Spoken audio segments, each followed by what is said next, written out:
नमस्कार,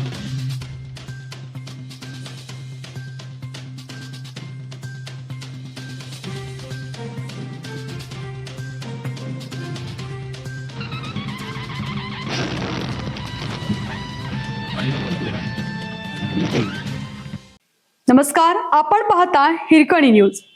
हिरकणी न्यूज प्रत्येक क्षण ताज्या घडामोडी आणि महत्त्वाच्या प्रत्येक बातमीसाठी नेहमी तत्पर. कारची दुचाकीला धडक, 21 वर्षीय तरुणासह 17 वर्षीय तरुणीचा मृत्यू.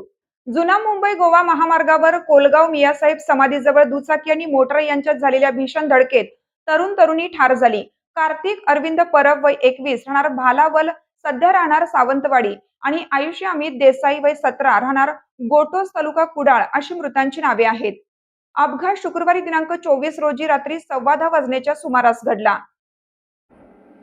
मोटारीने समोरून दिलेल्या धडकेनंतर आयुषीचा जागीच मृत्यू झाला, तर गंभीर जखमी कार्तिक याचा येथील उपजिल्हा रुग्णालयात उपचारादरम्यान मृत्यू झाला. अपघातानंतर पसार झालेल्या मोटार चालक गोपाळ सुरेश गावडे वय 36 राहणार चौकुळ नेनेवाडी याला सावंतवाडी पोलिसांनी अटक केली आहे. याबाबत पोलिसांनी दिलेली माहिती अशी की कार्तिक आणि आयुषी दुचाकीवरून शुक्रवारी रात्री 10:15च्या सुमारास येथून कोलगावच्या दिशेने जात होते. यावेळी पाऊस सुरू होता.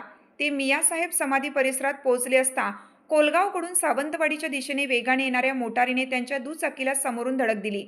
धडक इतकी जोरात होती की दुचाकीवरील दोघेही रस्त्यावर फेकले गेले. यात आयुषीचा जागीच मृत्यू झाला.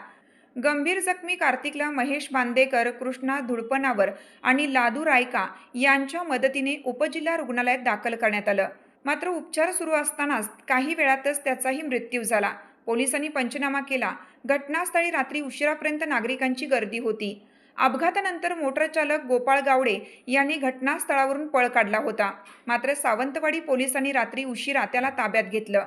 त्याच्यावर वेगाने वाहन चालवून दोघांच्या मृत्यूस कारणीभूत ठरल्याप्रकरणी गुन्हा दाखल करून अटक करण्यात आली आहे. सहाय्यक पोलीस निरीक्षक हर्षद हिंगे तपास करीत आहेत.